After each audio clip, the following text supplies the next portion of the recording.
We're with Jim Schwall of the Schwall Blues Band. Thanks for joining us, Jim. Appreciate that. What I wanted to ask you was, as a guitar player, what would you say your greatest influences were? Starting out, I started playing during the folk revival, which for some reason all the books say started in the 60s, and I know that's not true because I was well into it. I got out of high school in 60, and I was already playing guitar by then, and I'd already been through the, learning Peter Palmer and stuff and everything. That was kind of like, that got old in a hurry. I started looking for something more, and it took me off in a lot of different directions. In those days, I played in bluegrass bands and all kinds of stuff like that. That's all still in high school, so in the 50s. But some of it took me into listening to blues, and initially, I think some of the biggest things. I mean, aside from the ones everybody would probably mention.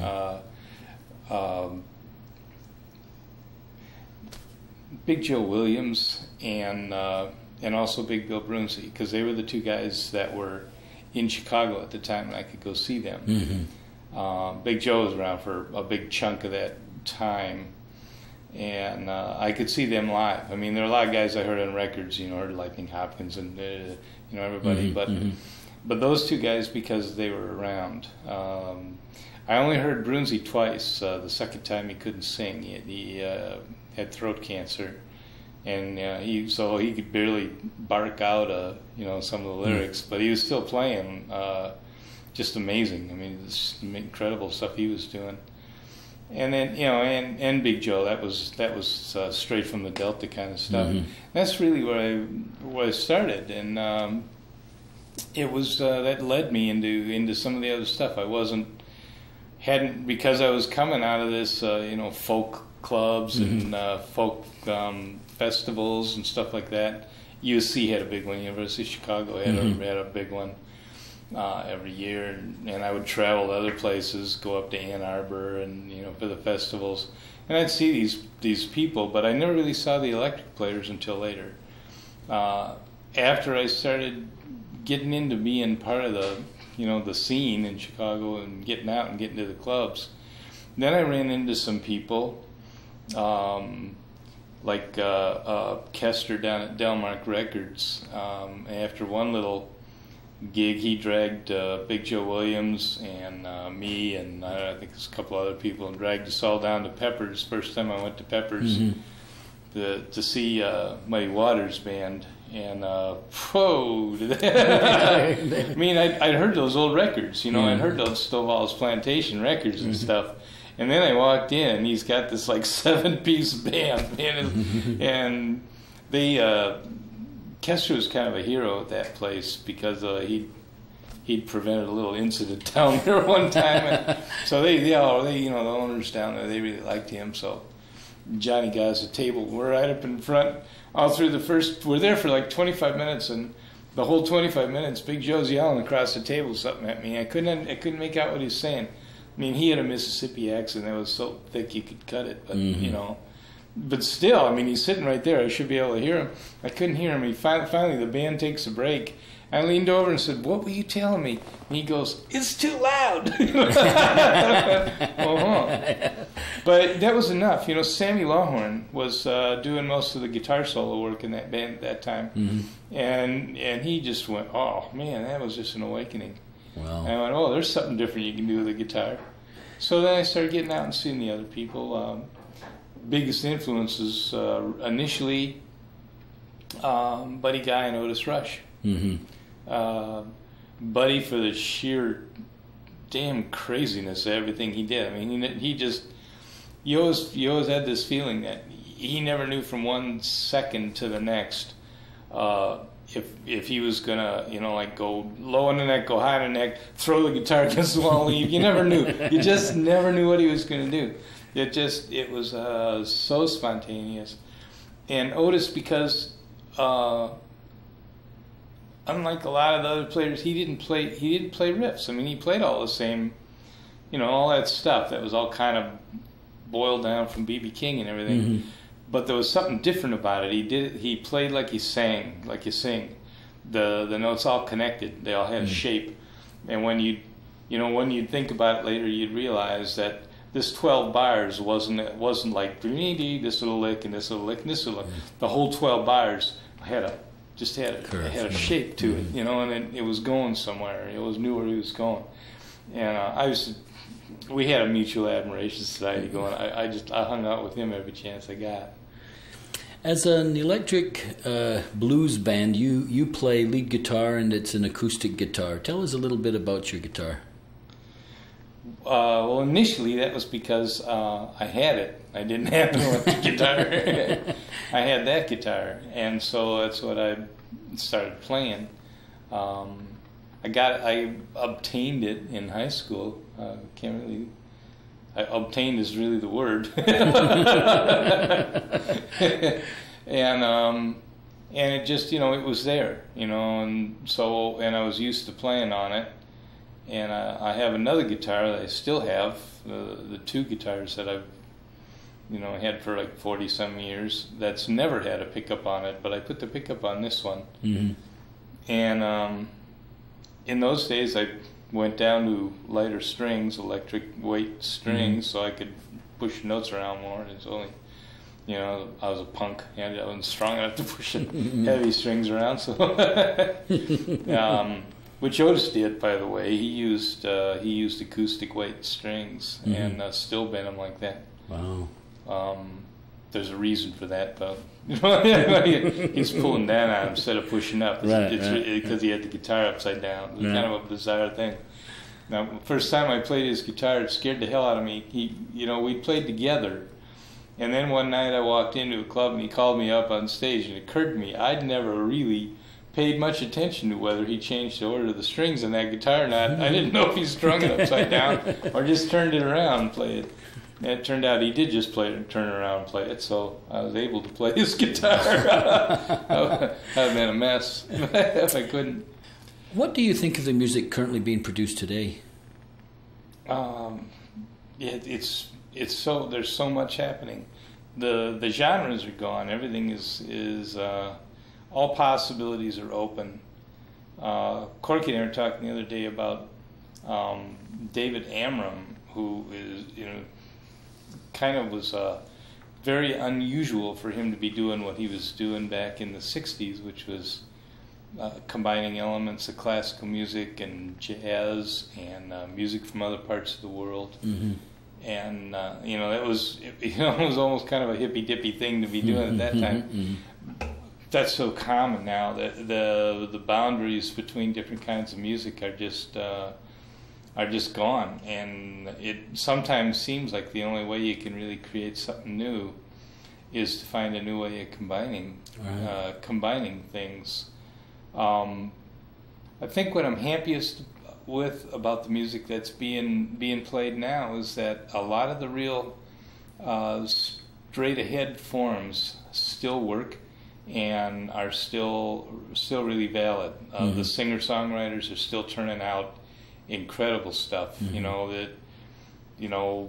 One guy will disappear, but an Eric Bogle will somebody will turn up, and jazz the same kind of. I think it's the same in a lot of different areas. As far as the acoustic blues stuff, I don't really see that lasting forever. I have a kind of funny feeling that once the guys who've been doing it for 40, 50 years, the Paul Jeremiahs and those kind of guys are gone, plus the last of the original players, right. The last of the I don't know. I don't even hard to remember who's even still alive. Right. Electric blues, that is strong. That is just so strong. Mm-hmm. There's just you got these Deborah Coleman types and stuff there. Mm-hmm. There's always every year it seems like you've got a new player, and of course the recording techniques have gotten so good. Mm-hmm. The equipment's gotten better. I did end up with an electric guitar for a while. Played it quite a bit for I guess 10 years or 12 years or so. And it was only because it got to a point where people were building these instruments that were just undeniable. They would do stuff, you know, that was impossible on old electric guitars. I had some guys I knew up in Michigan that used to retrofit their electronics into a Stratocaster and, you know, give it to you and switch it on and let you play it for a second, and then come up and hold a neon sign next to it, and nothing would happen. You know, and just went, oh my God. You know, that was one of the things. You play in a bar with a Stratocaster and there's beer signs all around. It's just, you know, you hit the volume, this hum comes up. But this is, it, you know, they used the Stratocaster just to make the point that, well, we've got better technology than that now. We don't need to put up with all that noise. Unbelievable. Tell me how and when the Siegel Schwall Band originally formed. Oh, well, it started as a duo, actually. It started as Siegel and Schwall. And we, you know, there was no name for it in those days. We'd change the name depending on where we were playing. Sometimes we use our first names, sometimes our last names, and whatever. We were both in a music school in Chicago, Chicago Musical College, which is part of Roosevelt University. And it was a old-style conservatory at that time. And but they had a couple little different things that were happening. You know, it was still violins and clarinets, you know, for the most part. They didn't have an electronic studio. I got into electronic composition by setting up a studio at the Art Institute because the music school wouldn't let me do it.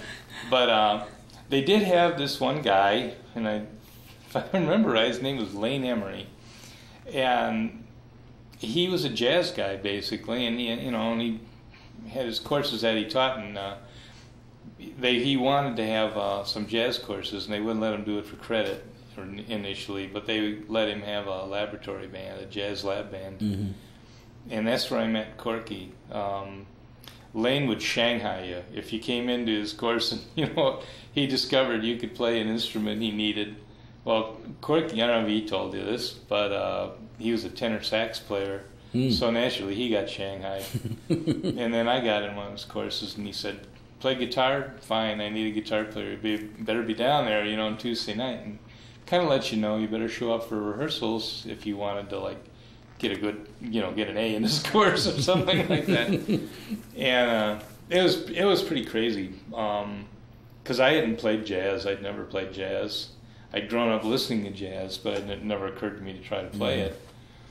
And they throw this chart up there, you know, and I look at this first thing and I see the, you know, B flat ninth with a, you know, a flat fifth or something, and I'm going, let's see, well, here's the B flat, I can get the ninth here. Maybe if I do it this way, I can get the flat fifth. And of course, by then they're like halfway through the chart. You know, I'm like, hey, look, gee, you know.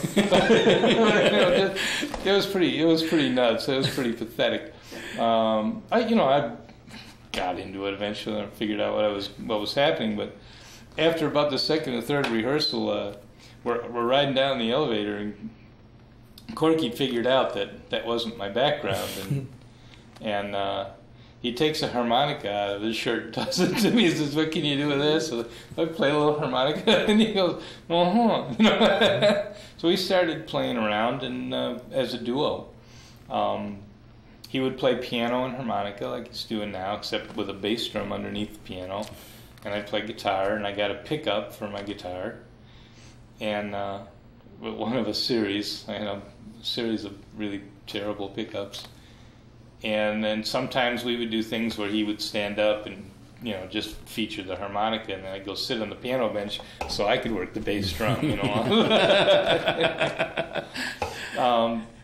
When we went to Peppers, one point Corky said, let's go try and get a gig there. And I'd already, you know, and I'd been there actually a few times by then. I said, well, I don't know if they'll hire us, but let's go give it a whirl. And we went down and played down there, and Johnny goes, well, yeah, I'll give you a job, but you can't work here like this. You're going to have to get a bass and drum player.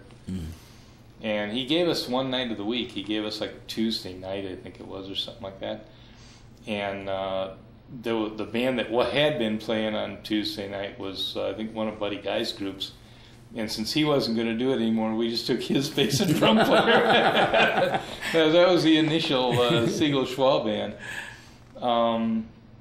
Then, you know, time goes by and other people ended up being in the band, but that was the initial Siegel Schwall band was every Tuesday night at Pepper's Show Lounge in 63rd and Vincennes. And when did you pick the Madman Rollo up? When would that have happened? Oh, that came along later. We played through the late 60s and disbanded. We were in San Francisco, and we actually moved there and just gave it a rest, and ended up back in Chicago because we had a thing to do with the symphony. It happened about that time. And I came back and then stayed in Chicago, and neither of us was doing much a year later. So we decided to try it again. We reformed a band. And for a while, first it was Sam and another bass player, and then pretty quickly we replaced the bass player with Raul. So this band is actually the same as it was in about 1970, I guess, about 70. And then a little while later, we started to travel again, and Sam was doing other things at the time and had a business and couldn't go with us, so we ended up doing most of the recording during the 70s with a different drummer, with Shelley Plackton. Shelley. When we started doing the reunions, Shelley was pretty sick. He's since died. Right. But he was already pretty sick at that time, in '88, I think it was. So we went back. We backed up one drummer. Perfect. Well, Jim, I want to thank you very much for a wonderful evening last night, and thank you very much for joining us in the studio. Okay. Thanks. Thank you very much.